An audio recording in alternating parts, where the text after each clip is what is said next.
Bienvenidos todos a un nuevo episodio del podcast de Jesús González. El día de hoy vamos a entrevistar a Evelyn Pinto. Evelyn es politóloga con especialidad en políticas de género, pero además de eso es miembro de la Dirección Nacional de Acción Democrática y viene hoy con una visión muy clara de lo que tenemos que hacer los venezolanos para poder, sobrellevar un poco, Evelyn, todo esto que nos está agobiando. Primero que todo, bienvenida, Evelyn. Gracias, Jesús. Gracias por la invitación. Y bueno, qué peso y qué responsabilidad comenzar la entrevista así, ¿no? Con una visión muy clara. Voy a dar luces un poco con base a los análisis y la experiencia que tiene uno haciendo política, ¿no? Pero no sé si es la visión más clara del mundo. Todos los que nos están viendo están convencidos de que de aquí van a salir con luces de lo que viene para Venezuela y yo creo que eso es claro. Claro que sí, claro que sí. Adicionalmente, Evelyn, y yo creo que esto es importante para poner un poco en contexto. Tú eres la coordinadora nacional, corrígeme si me equivoco, de la Alianza de Mujeres Políticas de Venezuela, ¿correcto? Sí, correcto. Cuéntame un poco qué hacen en la Alianza. Bueno, la Alianza la fundamos, hicimos el lanzamiento oficial el 4 de marzo del año pasado en el marco de la Semana del Día Internacional de la Mujer y es una plataforma que busca impulsar el liderazgo de mujeres jóvenes que hacen política. En ella convergemos mujeres jóvenes de partidos políticos, pero tenemos unos valores claros y es que todas apostamos por la recuperación de la democracia en Venezuela. Es decir, a pesar de que somos de diferentes partidos, estamos todas de acuerdo en que en Venezuela no hay democracia y hay que trabajar por esa democracia. Es decir, en esa alianza no hay mujeres del PSUV. No, no lo hay y tal vez muchas feministas critican eso, ¿no? Porque hablan como de la sororidad, que en una plataforma de mujeres tenemos que estar todas, pero la verdad, Jesús, yo he estado desde hace varios años en muchísimos espacios donde estamos mujeres del PSV, de la oposición, y nos tratan de unir porque, hay que avanzar en políticas de género, más allá de los problemas políticos del país, y no se avanza nada. Porque no podemos avanzar si tú no me reconoces que en Venezuela no hay democracia. No podemos avanzar si de aquel lado no reconocen que hay presas políticas o que hay violencia política contra la mujer en Venezuela. Entonces, si del fondo o del principio no hay separación de poderes públicos, no hay justicia, entonces, ¿cómo podemos avanzar hacia una legislación? Entonces, nosotros vamos a tratar de meter en conjunto todas las mujeres venezolanas, todas las feministas, de izquierda, de derecha, de chavismo y de oposición. Una ley, por ejemplo, por el derecho a decidir sobre nuestros cuerpos. Pero entonces tenemos problemas graves de la Asamblea Nacional no es autónoma al Ejecutivo.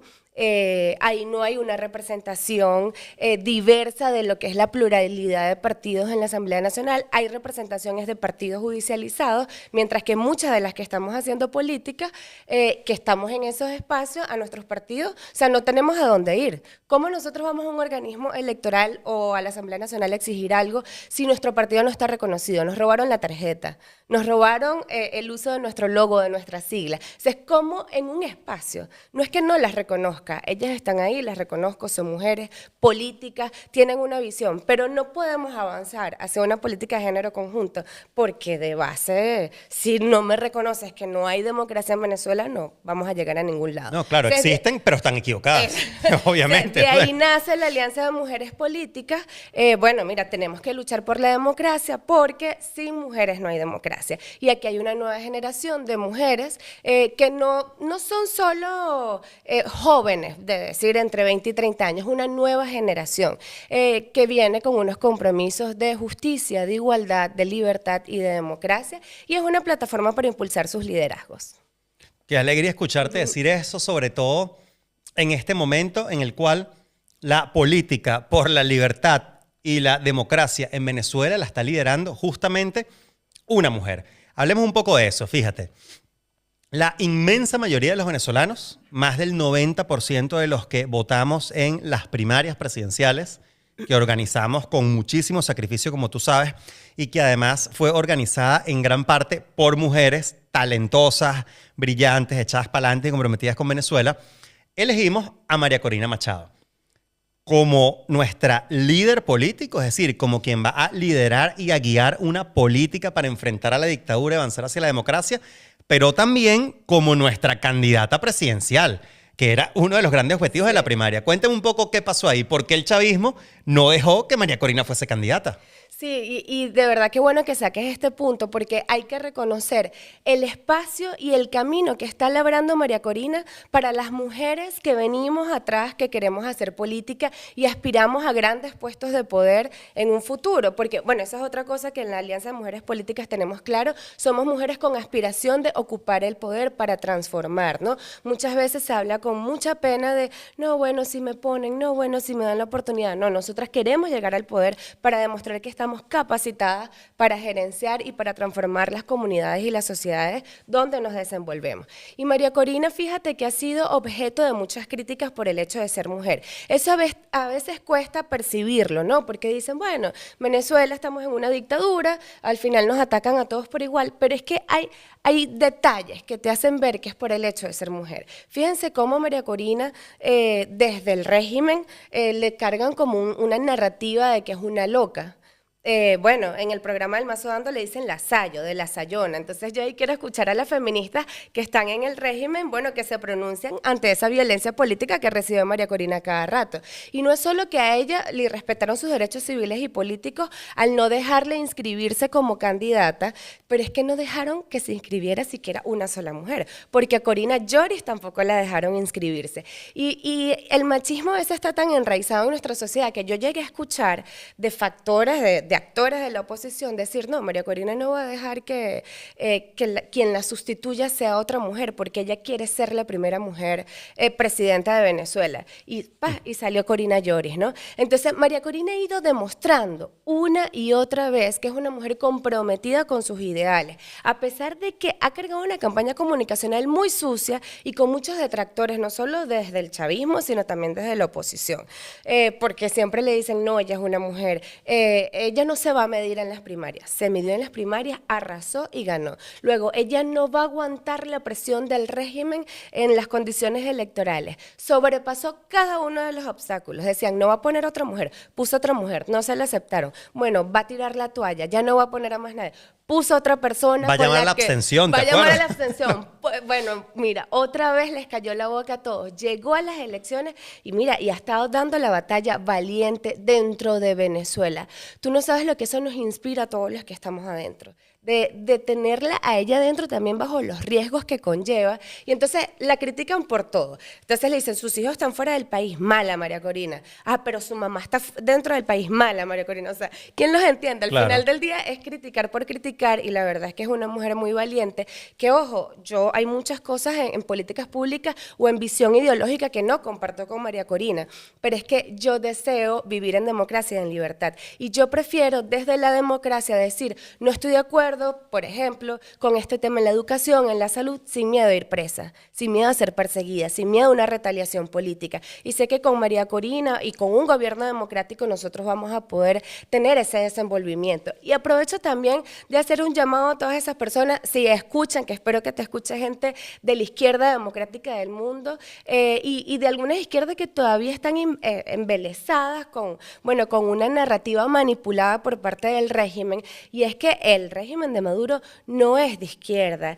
Y bueno, sí, María Corina podrá ser liberal, pero es demócrata y Edmundo también es demócrata y necesitamos estar en un país donde haya separación de poderes públicos, donde exista justicia y donde las personas de izquierda puedan exigir sus políticas públicas, proponer sin miedo a ir detenidos o donde podamos tener acceso a nuestros partidos políticos para postularnos. ¿Sí? Me gusta mucho que hayas tocado el tema de la ideología, Evelyn, porque uno de los grandes temas que está hoy por hoy sobre la mesa, luego de que Maduro decidiera robarse las elecciones y decidiera juramentarse ahí, como lo hizo, prácticamente sin apoyo, en un espacio que no es en el que se juramente el presidente de la República, sí, y un largo etcétera, pero está sobre la mesa el tema de que pareciera que la izquierda mundial apoya las posturas de Nicolás Maduro en Venezuela.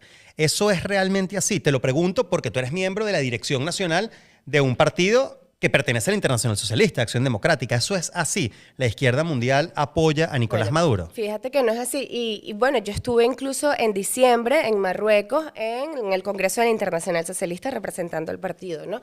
Hay que ver varias cosas. Primero, que hay una izquierda democrática y una izquierda que no es democrática, como lo hay también en la derecha, ¿no? Porque hay muchos gobernantes de derecha que tampoco son democráticos. Hay que entender un poco también cómo el mundo ha cambiado más allá de versus derecha e izquierda, autoritarismo versus democracia, ¿no?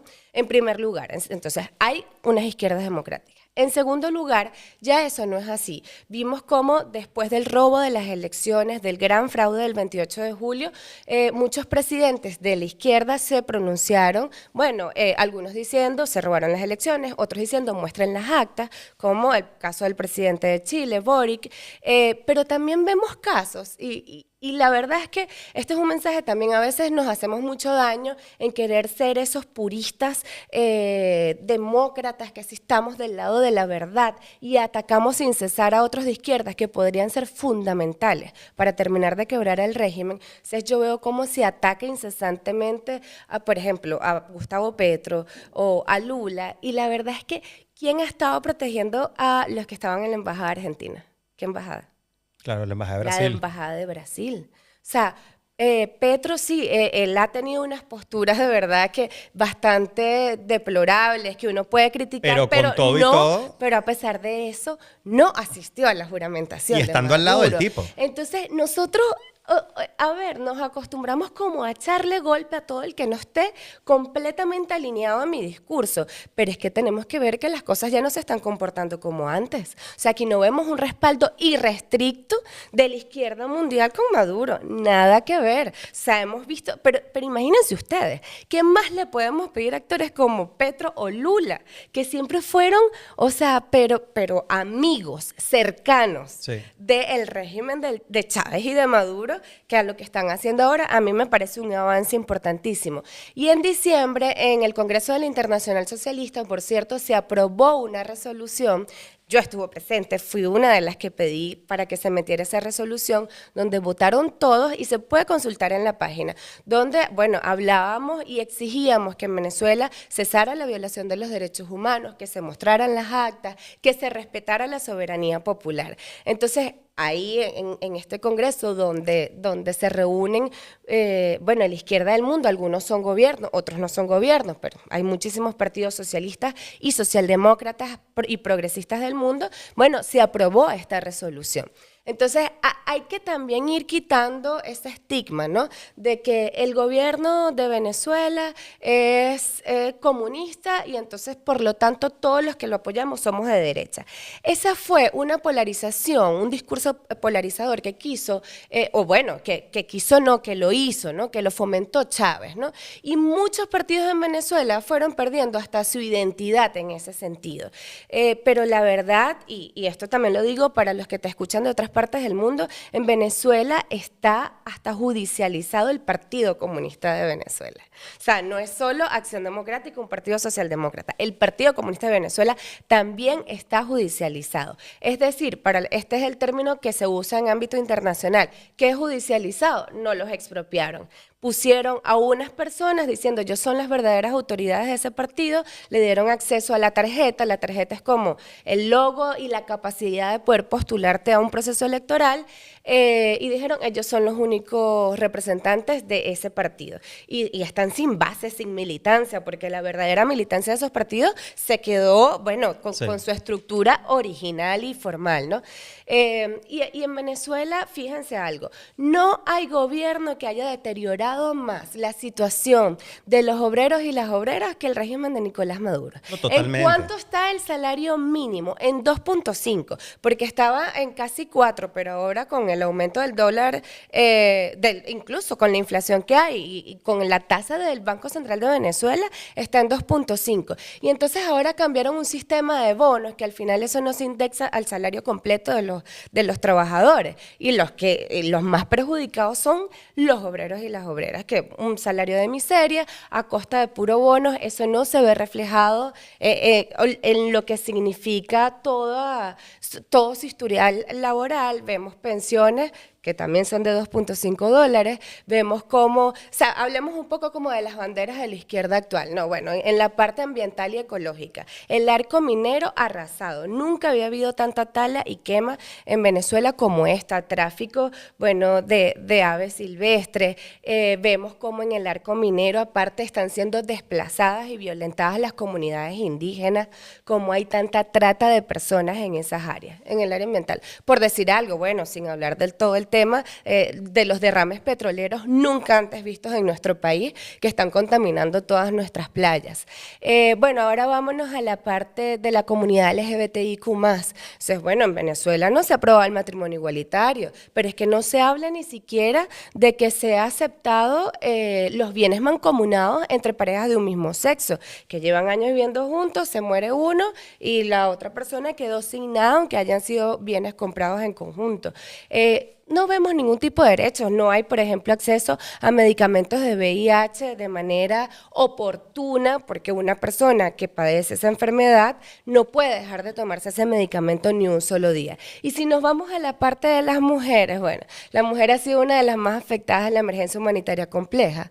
En Venezuela vemos cómo, por ejemplo, lo que es el cuadro de vacunas de VPH, que hoy en día está en muchas partes del mundo, para ponerte esas vacunas en Venezuela cuesta $250 cada vacuna. Y son 2, 3 o 4 dosis, dependiendo la persona y los estudios que se hagan.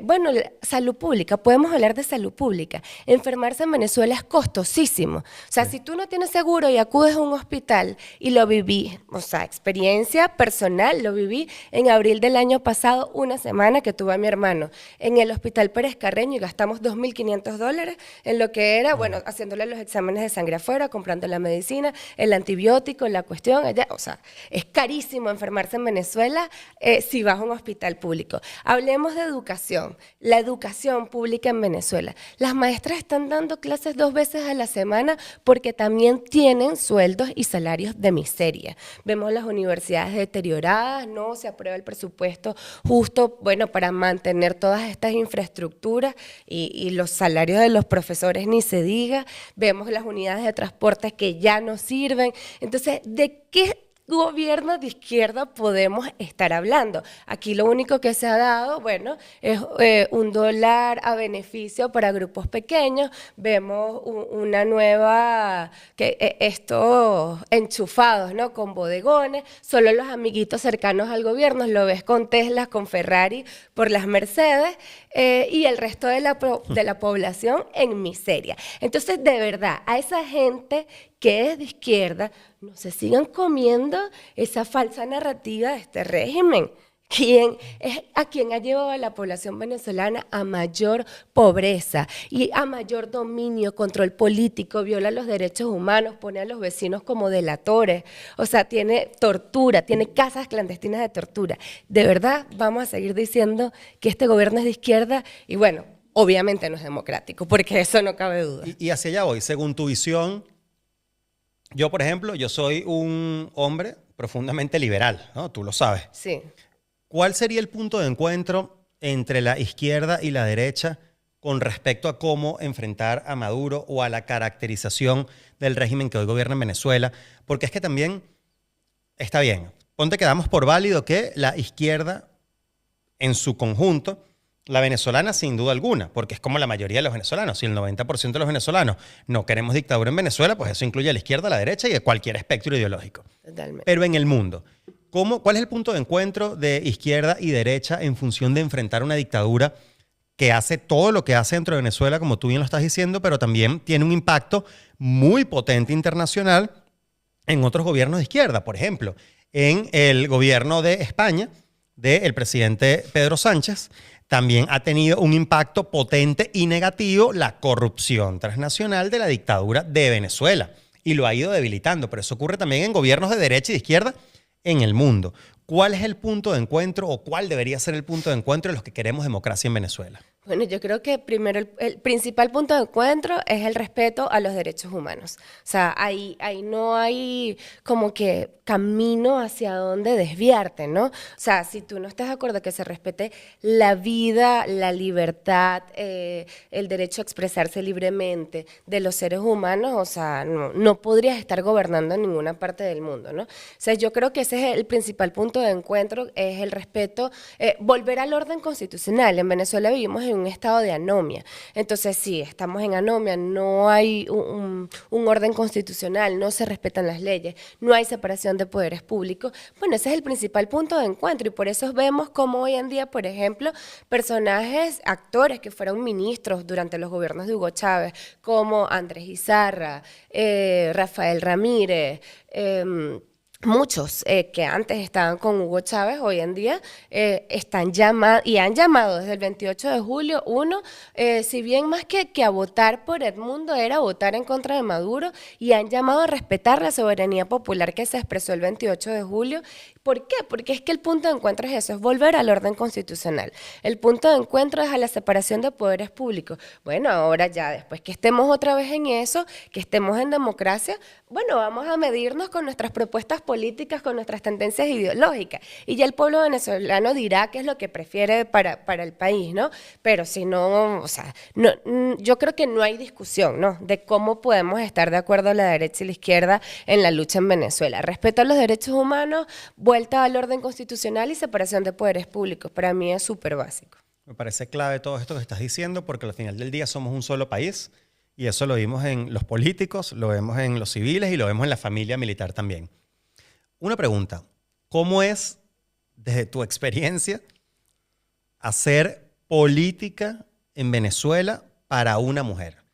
¿Cuál es por qué? Porque, bueno, tenemos el tema de María Corina, que lo hablamos al comienzo, el liderazgo que les ha ido abriendo puertas a distintas mujeres dentro y fuera de Venezuela, porque hay que decirlo, para ir no solamente creciendo en sus organizaciones, sino también en sus aspiraciones, lo cual es increíble. Pero ¿cómo es ese día a día de hacer política para una mujer venezolana que vive en dictadura, que milita en un partido de izquierda? ¿Cómo es eso?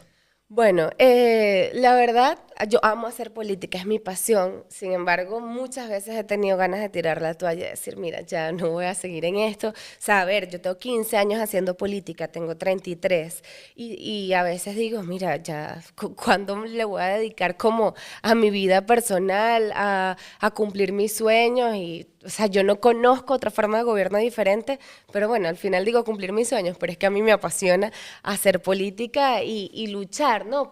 Y sueño con ver ese país diferente y poder transformarlo. Siendo mujer, mira, me han pasado muchísimas cosas que yo al principio las normalizaba o no las concientizaba. Después que uno se pone los lentes de género, te empiezas a dar cuenta que hay cosas y que, oye, o sea, esto no me está pasando, o sea, sino porque soy mujer, ¿no? Por ejemplo, un caso muy particular, bueno, tú que eres de los Altos Mirandinos igual que yo, hubo una campaña a diputados, bueno, en la que yo en ese momento era secretaria juvenil del municipio de Guaycaipuro. La de Delsa. La de Delsa, y entonces, bueno, en esa campaña hubo un hombre, obviamente, que me dice, mira, vamos a hacer un volanteo en Carrizal, ¿no? Porque, bueno, Delsa era candidata por el circuito de circuito 1, Miranda. Sí. ¿No? Esta persona, ojo, no es del equipo de Delsa, es de mi partido. Entonces, o sea, para que no quiero que digan que estoy hablando mal de otros partidos. Que, ojo, esto existe en todos los partidos, pero yo voy a hablar de mi experiencia para decirlo con base. Entonces me dice, mira, tráete unas mujeres en chores, unas muchachas de la juventud, en shorts para que repartan volantes. Y, o sea, y yo digo, bueno, a ver, o sea, vamos a y que sean bonitas y que estén bien maquilladas. Hablar que voten por nosotros o van a votar vale. Por las piernas de las muchachas del partido, ¿no? Entonces, bueno, eso como un detalle, han pasado algunas cosas más fuertes que otras, pero mira, experiencia de mis amigas en la Alianza de Mujeres Políticas, tengo una amiga de Mérida, ella es de Voluntad Popular y es concejal, ¿no? perdón, es diputada del Consejo Legislativo de Ok. Mérida. Ella tiene un bebé, está casada, y cuando estaba en la campaña le decían, mira, y tu marido te dio permiso para esto y a ti no te da cosa dejar a tu niño solo. Yo quiero saber cuándo esa pregunta se la han hecho a un hombre que hace política. ¿Cuándo a un hombre que hace política le han preguntado si su esposa le da permiso y dónde están sus hijos? No, es que cuando nos lo Entonces, preguntan es en mamadera de gallo. Claro, Te ahí lo vemos dicen. el desequilibrio. Y cuando vemos un hombre, por ejemplo, que se dedica exclusivamente al cuidado de su hijo, como tu caso, por ejemplo, que también te dedicas mucho al cuidado de tu hijo, entonces también están las burlas, ¿no? De los otros. Ay, mira esto, ¿ves? Pero se dedica puro a cuidar al niño. ¿Y dónde está la mujer? O sea, y ahí Claro. vemos un desequilibrio en los comentarios, ¿no? Lo vemos también como, esto es una anécdota buenísima. La plataforma unitaria tenía como unas comisiones, ¿no? De trabajo, eso fue hace unos años. Y crean la comisión de estrategia. Acción Democrática me pone a mí como representante en esa comisión. Eran 10 representantes, pues son 10 partidos de la plataforma y un coordinador, 11 personas. Cuando llego a esa reunión eran 10 hombres y yo la única mujer, porque era la de estrategia, y el primer día me dicen, no, estábamos pensando que tú llevaras la minuta. Y yo, ¿por qué? Porque soy mujer. Dicen, no, porque... Entonces, claro, ahí Porque todos se tienes cortaron. talento. No, cuando yo respondo, Porque ¿por qué? tienes Porque soy talento. mujer. Entonces, todos se cortan y me dicen, no, porque seguro tienes la letra bonita. Y yo, no, mira, yo soy zurda y escribo feo. Mentira, yo no escribo feo, pero digo así. Y le digo, y aparte, esas minutas se dan en computadora y no importa la letra. Y yo me quiero concentrar en la discusión. Yo propongo que nos rotemos la minuta. Cada semana la toma uno diferente. A la semana siguiente llegó un secretario para la comisión para que tomara las minutas. Pero ese es la Evelyn de ese año. Anteriormente, muchas veces acepté hacer la minuta. Y me calaba eso porque no entendía que había un sesgo de género ahí. O sea, después que uno lo aprende y aprendes cómo manejarlo, cómo atajarlo, bueno, comienzas un poco como a hacerte respetar en tu posición y decirte, mira, o sea, es que mi estado civil, cómo me visto, cómo me veo, no tiene que ser las características que a mí me definan como mujer política. Otro caso, cuando fui candidata a concejal en el 2021, en el cierre de campaña, estamos todos los candidatos a concejales de la unidad y me están presentando a todos. Cuando vengo yo, dicen, bueno, la hermosa Evelyn Pinto. A ningún hombre le dijeron el hermoso, ¿no? Jesús, el hermoso Bueno, pero Gabriel, quizá ¿no? era un piropo, Evelyn. No, Yo entiendo que no es la cualidad más importante ni lo que hay que puede ser resaltar, así. pero... Y yo ahí dije, no, mira, yo soy la politóloga, soy la magístra en gerencia pública, soy la activista política con 15 años de experiencia. El punto es, no es que me moleste un halago, es que ¿por qué no me miden con la misma vara que se le mide a los hombres a la hora de hacer política? Entiendo. Aquí no estamos en una competencia de atletismo, donde, bueno, tenemos que hacer la diferenciación de género, ¿no? Bueno, aquí estamos de capacidades, ¿no? De propuestas políticas, o sea, mídeme en la misma condición, o sea, no tienes por qué hacer relación a mis cualidades físicas. Y vemos a cada rato cómo la violencia, por ejemplo, que hay en el internet contra las mujeres. Hay estudios que se han hecho, hubo un estudio que se hizo en Venezuela el año pasado, algunas organizaciones de la sociedad civil, y se evaluaban los insultos que recibían la dirigencia política en Twitter, en X. Y entonces se veía la diferencia, ¿no? El hombre se le atacaba en general como de corrupto, X era como el insulto más común. La mujer era, aparte de corrupta, era, bueno, esto... ¿Puedo decir palabras feas? Bueno, no, Sí, groserías. no hay puedo palabras decir. feas. O sea, Tú dale con furia. para la mujer era puta, loca, gorda, fea, monstruo. O sea, eran muy asociadas a sus cualidades físicas. Se veía mucho el tema de la sexualización de la mujer, que mira, ahí te tengo historias de cómo en Venezuela, bueno, eso es gravísimo, ¿no? El tema de la sexualización de la mujer. No sé si recuerdas a la que fue gobernadora del estado Táchira, Lady Claro. Gómez. Ella en su campaña como gobernadora salieron muchos videos, porque bueno, ella es una mujer bastante voluptuosa, y entonces salió un video que supuestamente era un video porno de ella. Un video sexual, y sí. un video sexual, y no era de ella, era de una actriz porno colombiana, muy parecida a sus rasgos físicos, pero no era ella. Bueno, eso se regó por todos lados y aseguraban que era ella. Después salieron filtradas unas fotos de ella que estaba como en una consulta médica, o sea, estaba como sin ropa, como con tirro aquí en los pezones, o sea, era como de médico. Y también le filtraron a decir y que, Dios mío, no puede ser, o sea, ¿cuándo me salió una foto sin camisa de un hombre que hace política? Porque, no sé, si es guapo, atractivo, mírenle el cuerpo a este hombre, o sea, vamos a ponernos en el zapato de cómo se miden los hombres que hacen política, ¿no? Entonces, ahí yo digo, mira, no, ahí hay una diferenciación bien importante. Y voy a aprovechar a tocar esto también aprovechar este tema para hablar dale, de la... dale. Yo me inspiro porque es que me encanta, tienes ¿no? día Ese es libre, mi tienes día tema, libre. ¿no? Dale. Con el tema de las cuotas de género, porque mucha gente dice, no, esto de las cuotas, ¿por qué tienen que imponerlo? Entonces al final no hay mujeres y terminan poniendo mujeres que no se lo han ganado, que no se lo merecen.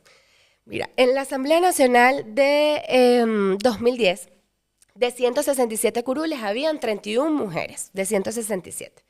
Luego, en el 2015, viene esta norma de paridad, que si bien aquí hay como dos puntos muy importantes de cómo se llega a esta norma, que es una norma particular para ese proceso electoral, eso no está en la ley establecida. Uno, hubo un Frente Nacional de Mujeres que se organizó, donde se organizaron mujeres de oposición y del chavismo para exigir esa cuota. Y dos, también el chavismo lo utilizó como una manera de destruir y desorganizar la maqueta electoral que ya tenía construida la oposición. Entonces hubo como un interés ahí también político de por qué meter la cuota, más allá de que se creyera de verdad en la igualdad de género desde el Consejo Nacional Electoral. Bueno, cuando sucede eso, que se pone la norma, en la Asamblea Nacional del 2015 había 35 mujeres, o sea, solo subió 4. Porque mucha gente dice, no, eso mira, le va a quitar el espacio a muchos hombres, pero ¿qué sucedió ahí? Que tanto chavismo como oposición, porque es un tema estructural, a las mujeres les pusieron suplentes o las pusieron en los circuitos que ellos saben que normalmente no ganaban. Ah, bueno, yo soy chavismo, yo sé que yo, por ejemplo, en Chacao, Baruta, yo nunca gano, pongo ahí una mujer. Ah, bueno, yo soy oposición, yo sé que, qué sé yo, por ejemplo, en Tejerías yo nunca gano, pongo una mujer, pero Karin sí ganó, fue la última diputada, la 115, 116, ya no recuerdo. 112. La 112, porque claro, pero no se esperaban que ella ganara, ¿no? Entonces, siempre estaba ese tema. Y luego que ganamos esa Asamblea Nacional, la Westminster Foundation for Democracy con la Red Naranja hicieron un estudio del perfil de esas 35 diputadas del 2015. Y se dieron cuenta que más del 70% de esas 35 diputadas tenían estudios de posgrado, mientras que en el resto de los hombres, o sea, del 50% no tenían ni siquiera estudios universitarios. ¿Por qué? Porque no se le exige igual. Cuando una mujer hace política, bueno, pero tiene que estar preparada para que sea candidata, tiene que estar formada. Ah, pero al hombre jamás se le pregunta cuál es tu carrera y te has formado en esta área y conoces el municipio donde te estás lanzando como candidato. Entonces, bueno, comenzamos primero a exigir calidad en nuestros políticos, ¿no? O sea, para todos, ¿no? Para hombres y mujeres. Que a nosotros nos pasó eso. Personas preparadas, pero entonces también juguemos con la misma vara, hombres y mujeres. Cuando en la primaria, ahora que lo comentas, esto es importante porque muchas veces no nos damos cuenta de lo que sucede en la primaria. Cuando nosotros en Voluntad Popular tomamos la decisión de que María Corina fuese nuestra candidata a la primaria, otros partidos de la plataforma unitaria se nos acercaron a decirnos, mira, pero ¿estás seguro? ¿De verdad, Jesús, ustedes van a apoyar a María Corina a la primaria? Y cuando te pones a ver, el contexto no era un contexto ideológico. Gran parte de eso era, no vale, esa es una mujer, esa no va a llegar a ningún lado, esa nos va a tirar por el precipicio, esa no va a avanzar, esa no va a postular candidatos, cuando le inhabiliten va a llamar la abstención, esa piensa con la barriga, con las hormonas, tal. Esos eran los, con la regla, lo decían, o sea, no, terrible. Esos eran los comentarios. Y tienes toda la razón. Mi impresión es que en efecto a la mujer le cuesta mucho más que al hombre crecer dentro de la política, al menos la política venezolana, que es la que yo conozco. Es complicado su crecimiento dentro de los partidos y en efecto hay una cultura también, por un lado, por la parte de los hombres, que muchas veces es hasta inconsciente, de protección unos a los otros y de demeritar lo que hace la mujer, que la mujer tiene que hacer más que uno para subir y para aspirar a distintos espacios cuando en Venezuela se podía aspirar a espacios, que ahora vamos a hablar de eso. Y eso, perdona, Sí. ¿no? Pero eso es algo importante que dijiste, que la mujer tiene que hacer mucho más. Muchas veces las reuniones políticas son de noche, son hasta tarde.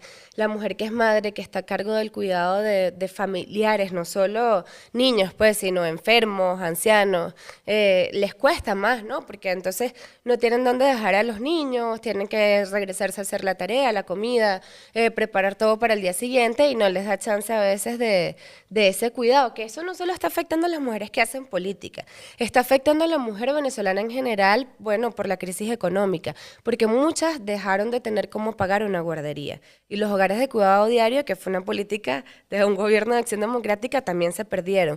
Entonces, la mujer venezolana, mira, no tengo con quién dejarlos al cuidado. Muchas han tenido incluso que hasta dejar de trabajar o trabajan todos en el hogar desde que son niños, o sea, porque es que la crisis lleva para eso. Yo estaba viendo y la canasta básica en Venezuela está en $108 por persona, o Sí. sea, y todos tienen que trabajar para poder medio Sí, es que son casi sustentar. $500 por familia, por unidad familiar, es una Exactamente. locura. Ujú. Ah, bueno, con lo que seguías, perdón. No, que te estaba diciendo que eso afecta a los hombres de esa manera, pero es que también afecta a las mujeres, porque al ser más difícil y al haber menos espacios, yo asumo y lo veo, y corrígeme tú si no es así, también se genera una especie de carnicería interna entre ustedes muchas veces. Y eso es complicado, es decir, eso que no sucede necesariamente con nosotros. Sí, sí, totalmente. Y eso es algo que ha ido avanzando sobre todo en las nuevas generaciones. Pero sí existe como cierto recelo a veces, sobre todo en algunas, no todas, ¿no? No podemos generalizar. correcto. Algunas mujeres mayores con las que venimos haciendo política, que les cuesta un poco a veces abrir esos espacios porque les costó muchísimo llegar hasta donde están. Entonces, por eso es el feminismo siempre hablamos de la sororidad, de la importancia de que trabajemos unidas para alcanzar todos los espacios, cosa que a los hombres se les da muy natural. ¿Cuál es un dicho común en Venezuela? No nos pisamos la manguera. Entre bomberos no nos pisamos la manguera, Exacto. claro, bueno. Esa debería ser también una política para las mujeres, de apoyarnos, de impulsarnos, porque mientras que una Es que nosotros llegue, tenemos códigos. mientras que nosotros también tenemos códigos, mientras que una llega a un espacio de poder, le abre las puertas a las demás. Mira, una amiga de Sí. Colombia me comentaba que en Colombia, antes de que hubiese por primera vez una vicepresidenta mujer, que no fue ahorita, fue en el periodo anterior, iban al campo y le preguntaban a las niñas del campo, mira, ¿qué quieres ser cuando grande? Bueno, lo común, maestra, repostera, cualquier otra cosa. Después que hubo por primera vez una vicepresidenta mujer, las niñas decían vicepresidente, porque necesitamos tener mujeres referentes en los espacios. Si yo veo a una María Corina Machado liderando el cambio por la democracia y luchando, bueno, yo tengo mujeres políticas referentes que pueden llegar en Venezuela. Nunca hemos tenido una presidenta mujer. O sea, ¿qué mensaje le damos también a nuestras niñas?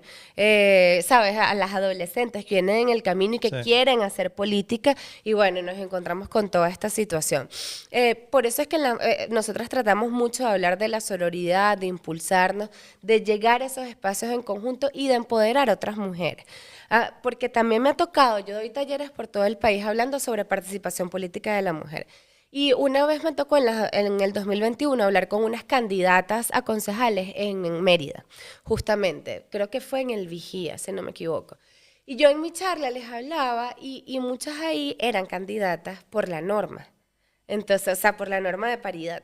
Y después dicen, gracias, Evelyn, o sea, me estoy dando cuenta que yo me merezco estar aquí, porque ellas mismas no sentían que se merecían estar ahí. Entonces Claro. yo les decía, ¿quiénes son las que organizan el partido? Porque habían de todos los partidos ahí. O sea, yo. Bueno, ¿quién va a la comunidad? ¿Quién levanta la lista de asistencia? ¿Quién hace la sopa? ¿Quién se reúne con los sectores? ¿Quién sabe aquí qué es lo que padece cada uno de los sectores? Yo. Entonces, ¿por qué no merecen ser candidatas? Le digo yo. O sea, al final se trata de estar preparado, tener unas propuestas y resolver los problemas de la comunidad. Entonces, ¿por qué no lo merecen si ustedes sí conocen el territorio y lo han trabajado desde hace años? Ay, es verdad, no lo había concientizado. Y vemos cómo las mujeres son las que organizan los partidos, son las que están en las bases. Pero bueno, al Sí. final del día no Es decir, terminan yo creo siendo que precisamente el las problema, candidatas. yo creo que el problema es la desigualdad de oportunidades. Yo creo que, al menos dentro de la política, digamos, yo comparto contigo algo que tú dijiste anteriormente, que esto no es una competencia de atletismo. Habrán disciplinas de la vida en las que naturalmente los hombres en general, tú lo dijiste muy bien, el que generaliza se equivoca, pero digamos, en general, los hombres tienen más aptitudes que las mujeres y habrán otros en los que en general las mujeres tienen más tal. Pero cuando es algo específico de talento, conocimiento, recorrido, tal, como la política, yo creo que tantos hombres como mujeres pueden estar igual de capacitados para competir en igualdad de condiciones por el mismo espacio. Yo creo que eso es lo que hay que apuntar. Exacto, esa Sí. igualdad de condiciones. Lo que pasa es que las mujeres venimos, como te digo, ya con peso histórico, ¿no? Sí. Porque antes no se nos reconocía como sujetas políticas. Y bueno, lo vivimos, hemos tenido que luchar por el derecho al voto, por el derecho a ser elegida, por el derecho a estudiar. Y bueno, en Venezuela es muy, muy icónico el tema del derecho al voto, ¿no? Porque primero no se reconoce que en Venezuela hubo un movimiento sufragista. O sea, eso es como parte borrada de la historia de Venezuela, igual que está borrado la lucha de muchas mujeres políticas que hoy en día, o sea, que gracias a ellas hoy en día tenemos una reforma del Código Civil que ayuda a las mujeres en muchísimos aspectos, ¿no? Y vemos como muchas mujeres, como a nosotros nos ha tocado como un peso extra, porque no se nos reconocía como sujetas de derecho, hemos tenido que luchar por el derecho a votar, por el derecho a ser elegidas, y todavía hoy en día nos toca seguir diciendo, mira, yo hago política, tengo propuestas que decir, no me midas por mi estado civil, no me midas por mi aspecto físico, y más bien escucha lo que tengo para proponer, dame la oportunidad de gerenciar, dame la oportunidad de llevar el poder y también yo creo que tenemos que enfocarnos en una nueva manera de ejercer el poder. Las sociedades van avanzando. Yo siempre agradezco haber nacido en esta fecha y no en la anterioridad. Si a mí me preguntan, ¿prefieres ir al pasado o al futuro? Prefiero ir al futuro, porque mientras más al pasado había menos derechos para las personas y para las mujeres, ni se diga, ¿no? Siempre vamos como avanzando un poco en lo que es derechos. Y yo sé que en un futuro hablar de estas cosas va a ser como hoy en día tú dices que la mujer vota, bueno, obvio, es algo claro, la mujer va a la universidad. Antes hablo en Venezuela, hace menos de 100 años, eso no era tan normal. Los titulares cuando se dio el voto a la mujer en Venezuela, o toda la campaña previa donde se metía la iglesia, los partidos era, no, pero por Dios, la mujer la va a dominar lo que le diga el marido para votar. No tiene capacidad política de decidir. Y bueno, hoy en día o sea, la gente dirá, pero por Dios, ¿cómo la mujer no va a votar si es la mitad de la sociedad? ¿Cómo Claro, va ya a uno estar lo da tan, por un hecho. Es absurdo que no sea así. absurdo. Y yo sé que en un futuro vamos a llegar a un punto donde muchas de las cosas que peleamos hoy las mujeres van a decir, bueno, pero es que era normal, ¿no?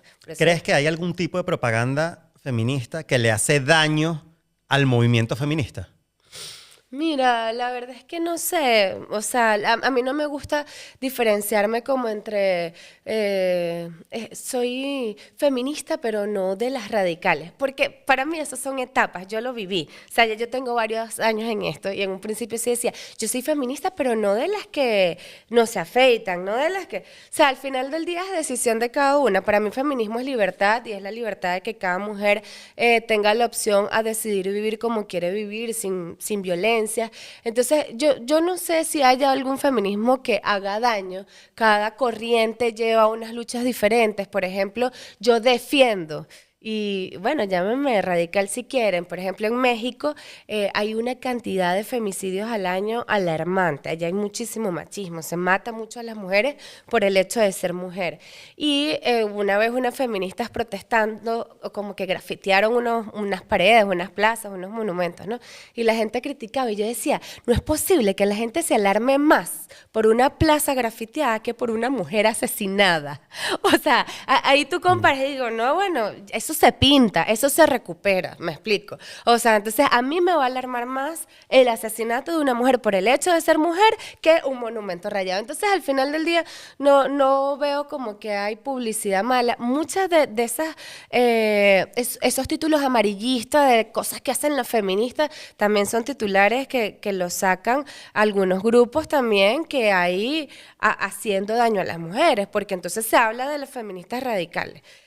Pero no se habla, bueno, de los incels o de estos hombres que bueno, están promoviendo que las mujeres tenemos que estar, volver al pasado, ¿sabes? En la casa, sometidas, no podemos votar, no podemos hablar, usar vestido, dedicarnos a las cosas del hogar. Entonces, hay grupos radicales de muchísimas cosas, ¿no? Sí, que yo coincido contigo al igual final. cuando nos dicen feminazis, o sea, dime cuántos campos de concentración tenemos las feministas, a cuántas machistas hemos matado para que me llamen feminazis, o sea, las cosas como deben ser. Sí. Sí. que hay que tener mucho cuidado a veces con esas denominaciones, con esas palabras que hacen muchísimo daño porque se van metiendo en la gente. Es como Maduro. Maduro, ¿cuántas veces no nos ha dicho fascistas a los que hacemos oposición en Venezuela? Fascista, fascista, fascista. Y yo digo, bueno, pero ¿quién tiene las armas y los centros de tortura en Venezuela? No, el mayor fascista es él. O sea, por Dios. Sí, totalmente. Mira, Eli, vamos a meternos en un tema que yo creo que es clave y muy importante para lo que viene, el futuro inmediato de Venezuela. Y yo creo que tú eres una persona que nos puede dar perfectamente el uso con las que podemos conversar esto, ¿no? Pasó el 10 de enero y la sociedad venezolana, la inmensa mayoría de la sociedad venezolana, que eligió a Edmundo González como presidente, lamentablemente no lo está viendo ocupar la silla presidencial, por decirlo de alguna forma. Por el contrario, Maduro ha empezado con sus amigos o socios dentro del sector político, dentro del sector empresarial y dentro del sector de las organizaciones de la sociedad civil a promocionar este mensaje, bueno, que hace unos años era el Venezuela se arregló y ahora es el entiéndanse, el diálogo, Venezuela son dos mitades enfrentadas, la polarización. Son los mismos actores, van cambiando el discurso, pero que tiene un solo fin, que es la normalización de la situación en Venezuela. Nosotros que somos políticos, uno de los grandes temas que se viene ahora, Maduro anunció que venían 9 elecciones este año, hicieron una convocatoria a todos los actores políticos, digamos, del país, para empezar a ver cronogramas electorales. Todo esto sin reconocer el resultado de la última elección, que fue la elección además más importante de la historia de Venezuela reciente. Acción Democrática estuvo presente en esa reunión, que para mí básicamente es avalando esta propuesta de la dictadura de simplemente pasar la página de la elección presidencial y darle algunos caramelos a lo que para mí no es oposición. ¿Cuál es tu postura al respecto a esto? ¿Cómo ves tú esto? ¿Cuál es la participación de Acción Democrática? ¿Realmente Acción Democrática está metido en esta jugada? ¿No lo está? ¿Qué viene ahora dentro de la alianza opositora para Venezuela? Bueno, en primer lugar, la Acción Democrática verdadera no estuvo en esa reunión, sino la judicializada. Como les comentaba al principio del podcast, o sea, el régimen de Maduro se ha encargado de quitarle a su verdadera militancia las tarjetas de los partidos, a muchísimos partidos políticos, y quien estuvo representado ahí no es el verdadero Acción Democrática, son quienes hoy tienen robadas nuestras siglas, ¿no? En primer lugar, o sea, muy importante hablar eso, igual pasó, había una representación de Voluntad Popular Activista, correcto, que no es la verdadera Voluntad Popular. De Primero Justicia, de Bandera Roja. De Bandera Roja, del Partido Comunista, todos estos partidos están judicializados, ¿no? Y bueno, eso es importantísimo aclararlo. Acción Democrática siempre ha jugado a la unidad y yo creo que ahorita lo más importante, y estamos enfocados primero en cobrar el 28 de julio, porque esto no es una batalla perdida. Yo sé que es difícil, a veces nos dan desánimos, bueno, ni se diga también para los que estamos adentro en esa lucha, oye, a veces es bastante complicado. Pero nosotros estamos enfocados en cobrar. Esto no es algo fácil, María Corina lo ha dicho muchas veces. Esto es un camino largo que va a tener obstáculos, pero que se van a ir superando, como todos los obstáculos que nombramos al principio, que decían que María Corina no iba a aguantar ninguno de esos obstáculos, ¿no? Entonces, Acción Democrática está comprometida en mantener la unidad, porque tenemos que mantenernos cohesionados. Tenemos que mantenernos juntos y fuertes, bueno, para poder derrotar a este régimen de poder y buscar que más bien quienes se dividan y se quiebren a lo interno sean ellos, ¿no? Los que están actualmente, que sí hay quiebres, sí hay divisiones, claro, cosas que uno muchas veces no ve, porque a veces la represión y la retaliación política contra ellos mismos es mucho más fuerte que lo que nos hacen a nosotros. O sea, porque esa gente viene adentro y saben de lo que son capaces, cosas que uno ni sabe y por eso tienen más miedo y los tienen como más apretados ahí, ¿no? Entonces, bueno, hablar de... ellos están tratando de que perdamos el foco en cobrar la victoria del 28 de julio, en hacer respetar la soberanía popular, haciendo este llamado a las elecciones. Queda mucho camino por recorrer de aquí a que se dé la fecha exacta de esas elecciones. Sin embargo, es importante decir, ir de nuevo a un proceso electoral cuando, bueno, sabemos que ya comprobado, con el 28 de julio, que se roban las elecciones. Y que una vez puede que te den uno que otro cargo. Llegas alcalde, llegas a una gobernación, llegas a una concejalía, te tienen totalmente dominado y pisado. Se vio muchos casos, porque esto es algo que no ha salido mucho en la prensa, después del 28 de julio, de consejos municipales donde a los concejales de oposición se les amenazaba o no se les amenazaba en algunos casos, lamentándolo, para que firmaran ordenanzas en reconocimiento al resultado que daba como ganador a Nicolás Maduro. Y hubo concejales de oposición que lo firmaron, Sí. de diferentes partidos. Esto es algo que no ha salido mucho. Algunos casos sé que son por presión, por amenazas horribles, con el patrullaje fuera de sus casas, tienen su familia allá, no tienen cómo salir del país, terrible. Otros casos no tanto por eso. Entonces, al final, estar en ese cargo de representación popular te pone en un riesgo, ¿no? Que yo creo que a la hora que uno asume ser candidato en un contexto autoritario, uno tiene que estar muy claro a lo que se puede jugar en esto.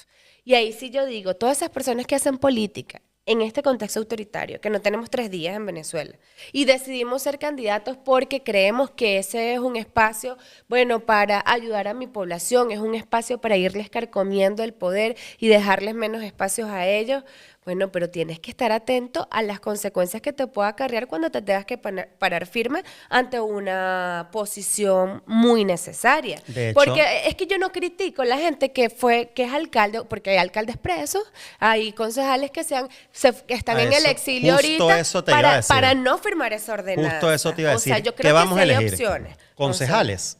Hay concejales presos y en el exilio. Alcaldes. Hay alcaldes presos Presos. y en el exilio. Diputados regionales, el Consejo Legislativo de su estado. Hay diputados regionales que han estado presos y en el El exilio. exilio. Gobernadores. Hemos tenido gobernadores presos y en el exilio. Diputados de la Asamblea Nacional. Tenemos diputados de la Asamblea Nacional presos y en el exilio. Sí, sí. Pero es que más grave todavía, y por eso, al menos es mi postura, digamos, y la de mi organización, que no podemos ir a ningún tipo de elección de aquí en adelante hasta que no se reconozca el resultado de la elección presidencial, porque es que el precedente que te han dado es gravísimo. Ya no es ni siquiera que te ganan con el abuso de poder y el ventajismo electoral y la Exacto. inhabilitación de candidatos y el robo de las tarjetas de los partidos políticos. Ya ni siquiera es eso. Ya es que con todo eso nosotros ganamos, les metimos una pela, tenemos las pruebas oficiales del CNE y los tipos agarran un papelito, se inventan unos números y dicen esto quedó así. Entonces, Pero ¿qué es que sentido fíjate tiene? que ellos, ¿no? ellos lo vienen haciendo desde hace tiempo, solo que a nosotros nos tocaba igual hacer la ruta electoral. Ojo, yo estoy muy de acuerdo en que hayamos participado, Sí. porque demostramos que somos mayoría, porque tenemos la prueba y le callamos la boca a mucha gente que dice que nosotros no habíamos logrado llegar en unidad a un proceso electoral presidencial. Y que usaban Ya. de excusa que no habíamos ganado Que unas no elecciones habíamos hasta ganado. ahora. Ganamos, llegamos en unidad y tenemos las pruebas. O sea, era necesario. Si no hubiese pasado el 28 de julio, el régimen de Maduro no se encontraría en la crisis que se encuentra, porque sí se encuentra en una crisis. Pero a ver, ellos ya venían en varios procesos robándose elecciones hasta entre ellos mismos. En las primarias que hizo el PSV en el 2021, no sé si te acuerdas, Jesús, que sacaron una noticia porque en algunos estados no les convenía ciertos ganadores, diciendo, no, es que los ganadores tenían que ser por más del 10% de votos de diferencia. Entonces, estos entrados entran a revisión. Y en muchos estados pusieron candidatos a personas que no se habían medido en las primarias Totalmente. del PSV o a quienes habían quedado de tercero y no quien quedó de segundo. Una cuestión loquísima que entre ellos mismos se las hacen. Y yo creo que eso va a tener un posible quiebre interno en las elecciones regionales que vienen para ellos, porque muchos de esos van a venir a cobrársela porque ahora están en otra posición de poder. Si saben a quién me refiero, a quién le quitaron esas gobernaciones en aquel momento, que ahora volvió a tener poder dentro del gobierno nacional. Entonces, eso ya había pasado, igual que en la Asamblea Nacional del 2020. O sea, ahí le dieron cargo de diputado a un gentío, a gente que había quedado de tercera. Ahorita no recuerdo la cifra, pero sé que varios de los diputados estos que se robaron las tarjetas de nuestros partidos no quedaron y al final se los asignaron porque era un acuerdo político. Ya todo eso se venía viendo desde hace tiempo y cómo amenazan y chantajean. Entonces, a los que sí ganan y les dicen, bueno, mira, para darte el dinero del situado constitucional tienes que venir a reunirte conmigo Claro. o tienes que hacerme esta pantomima. Es complicado, ¿no? Tú decir, ¿cómo yo participo en ese contexto? O sea, ¿cómo yo voy a ser candidato en ese contexto? ¿Quién va a votar por mí? ¿Cómo la ciudadanía No va a venir? tiene lógica política quizá tenga una lógica, como tú dices, de supervivencia Sí, o económica, que eres socio de los tipos y por eso le sigues el coro.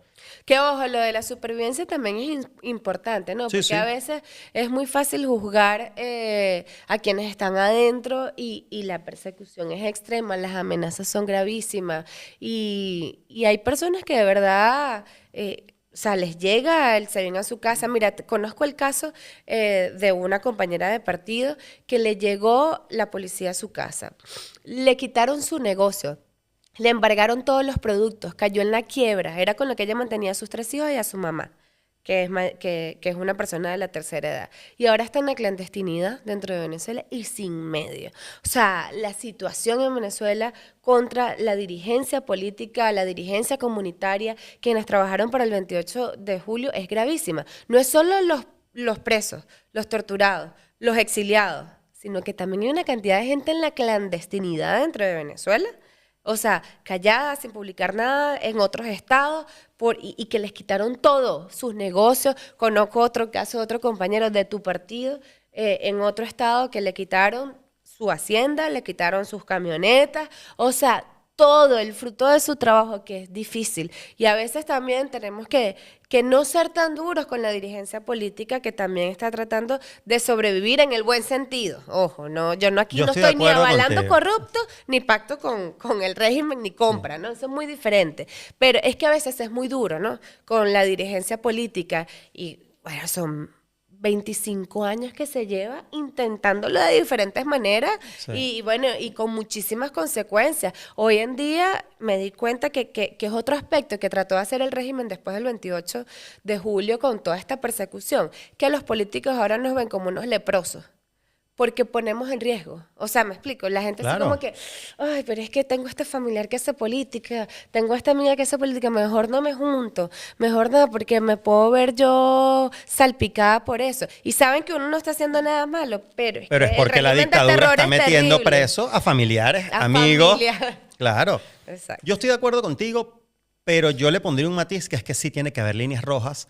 Y tú pusiste algunas, Sí, que es sí. el tema de la corrupción, etcétera, tal, completamente de acuerdo. Pero también el accionar político, porque de cara a los venezolanos, incluso un político que no sea corrupto, que no esté vendido, etcétera, si tú no tenías internalizado a lo que te estabas enfrentando, sí. no te metas a hacer política en Venezuela. De acuerdo contigo. así Porque es. tú no puedes salir a la calle a pedirle el voto a los venezolanos, que no es solo el voto, porque el voto es un acto más de protesta en Venezuela y tú lo sabes, pero también les has pedido que marchen, les has pedido que tranquen calles, les has pedido que hagan un montón de cosas para que te elijan como alcalde, porque el venezolano está claro que un alcalde no va a solucionar el problema del país. El venezolano quiere es que el alcalde medio solucione los problemas del municipio mientras se enfrenta al verdadero Claro. problema, que es el problema nacional. Entonces tú no vas a ganar una alcaldía con los votos de las personas que tú le prometiste que te ibas a enfrentar a la dictadura para al día siguiente estar de amigos con ellos, no porque es la Totalmente. supervivencia. No, No te totalmente de metas, acuerdo. no seas candidato a alcalde. Estoy de Porque hay acuerdo gente que contigo. se ha asumido los riesgos y muchos, como tú dices, están en la clandestinidad y ahí tienes el caso de María Corina, la misma María Corina, el mismo Y en Juan el Pablo exilio, Guanipa. la persecución. Hay gente en el exilio, hay gente que ha estado años presa y hay gente que hoy está presa. Entonces, Alcaldes que claro. no se prestaron para el juego y concejales que estoy de acuerdo contigo. No, sí, para mí es una línea, es lo que te digo, después de 25 años tú no me puedes decir que no sabes a qué te estás enfrentando Claro. cuando haces política. Yo creo que todos nosotros no queremos ir presos, pero estamos claros que hacer política en Venezuela te puede llevar preso. Ese riesgo existe, así ese es. riesgo existe, ¿sabes? Y uno tiene que irse preparando psicológicamente para esto. O sea, ¿cuáles son las líneas rojas? ¿Hasta dónde llego yo? Bueno, si ya yo no quiero seguir, bueno, Bueno, pero deja la política. nos tocó a nosotros muchas veces escondernos en los teques porque nos iban a llevar. Es decir, tú sabes a lo que te enfrentas. Ya lo hemos vivido. Ya lo hemos vivido, desde tú hace sabes a varios lo que te años, enfrentas. Exacto. Mira, Belín, yo creo que tú y yo estamos en la misma página. Nosotros vamos a salir de la dictadura, Venezuela será libre, será un país democrático y en democracia daremos los debates ideológicos que Exacto. tengamos que dar para buscar la mejor manera de gobernar para todos los venezolanos. Y Correcto. esperemos y aspiramos que esta sea la última dictadura que tenga nuestro país. Amén. ¿Cómo ve Evelyn Pinto esa nueva Venezuela en democracia y cómo ve también el rol de la mujer venezolana en la construcción de ese país? Wow, qué pregunta tan bonita, ¿no? Porque es que lo he soñado tanto y me lo he imaginado como en diversas áreas. Lo principal, y por más básico que suene, bueno, veo un país donde funcionen los servicios públicos. O sea, es que nosotros tenemos que resolver desde lo más elemental, ¿no? Porque a veces, o sea, y yo me puedo ir por aquí y seguro te comentaré algunas políticas progresistas que yo creo en derechos, pero es que la verdad, yo sueño es con un país donde sirvan los servicios públicos, donde haya acceso a la educación gratuita, donde haya acceso a la salud gratuita. Ese es el país con el que yo sueño, ¿no? Sin menoscabar que haya universidades privadas y clínicas, o sea, privadas, o sea, por supuesto que sí, como ya existía en Venezuela. Sueño con un país donde ir a tu trabajo no te tenga que conllevar 2 y 3 horas de tu vida por las deficiencias del transporte público, ¿no? Sueño con un país donde puedas tener un solo trabajo y con ese trabajo digno te alcance, bueno, para mantener a tu familia. Sueño con un país donde ya no haya más bolsas de CLAP y tú puedas escoger el producto que tú quieras y puedas comer lo que quieras en tu hogar y no lo que te impongan. Sueño con un país donde ya más nunca te pidan un carnet o te pidan tu posición política para acceder a becas para estudiar al exterior. Porque, por ejemplo, Fundayacucho, que fue una gran política de acción democrática, donde nunca se vio que pidieran un carnet para eso, porque muchos de esos chavistas estudiaron con esas becas. Yo cuando intenté optar, que me gradué de la UCB en el 2012, bueno, me pedían temas políticos, evidentemente Claro. no quedé en la beca, ¿no?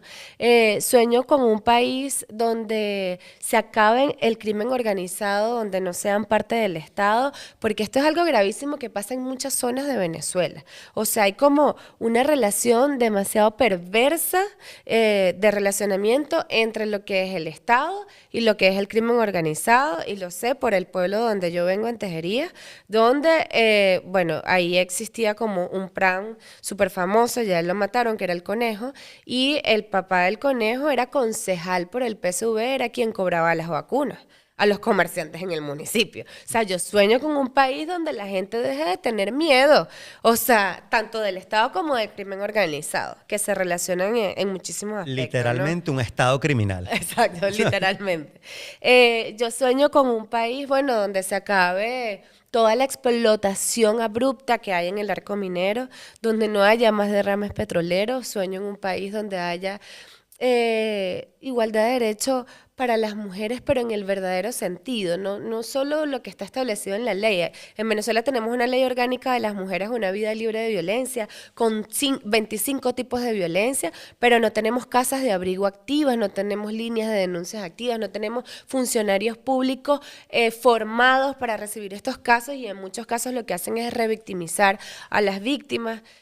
Sueño con un país donde se respeten los derechos de todas las personas, donde podamos vivir en igualdad, donde se fomente la cultura, donde nuestros museos puedan estar abiertos otra vez con estas grandes obras que en una época nosotros teníamos obras, bueno, itinerantes como son en todos los museos del mundo, de grandes autores y pintores como Picasso.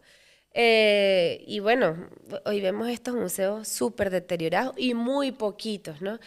Una educación que no esté ideologizada y una educación actualizada. No podemos seguir dejando que en los colegios den dibujo técnico, comercio. O sea, tenemos que dar acceso a la tecnología, Inteligencia inteligencia artificial. artificial, paquetes Office, a las herramientas que hoy en día necesitan los jóvenes. Sueño con un país donde también se le pueda dar un estatus laboral a los trabajos de las nuevas generaciones. Nosotros tenemos una cantidad de trabajo informal en Venezuela que hay que darle formalidad, porque ninguna de esas personas está cotizando para un futuro, para una jubilación. Bueno, uno, en la parte informal que ha conllevado la crisis económica de Venezuela, motorizados, que ninguno de ellos está formalizado, ¿no? En la parte laboral. Deliveries, mototaxis, buhoneros, etcétera.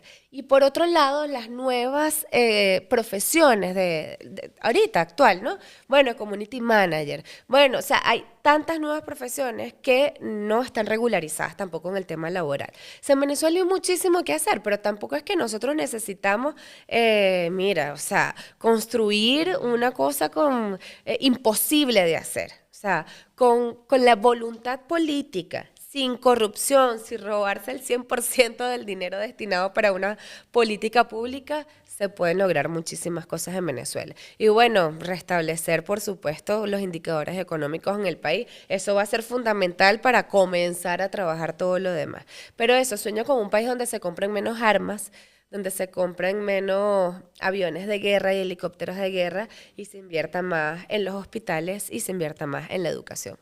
Yo creo que eso es una visión muy bonita de Venezuela y que yo creo que compartimos todos los venezolanos. Sí. Te agradezco muchísimo, Evelyn, haber venido el día de hoy, compartir conmigo este espacio, pero sobre todo seguir luchando desde tu partido, desde lo interno de la política venezolana, desde Venezuela, para que las cosas cambien en nuestro país, podamos vivir en democracia, en libertad y en ese país de oportunidades con las que todos los que nos están viendo el día de hoy soñamos y los que nosotros aspiramos de lo más profundo de nuestro corazón, que es rescatar a nuestro país, porque no hay mejor país que Venezuela. Muchísimas gracias. Claro que sí, lo y bueno, vamos a nos lograr. vemos con este contenido y más en próximos episodios. Chao. Chao.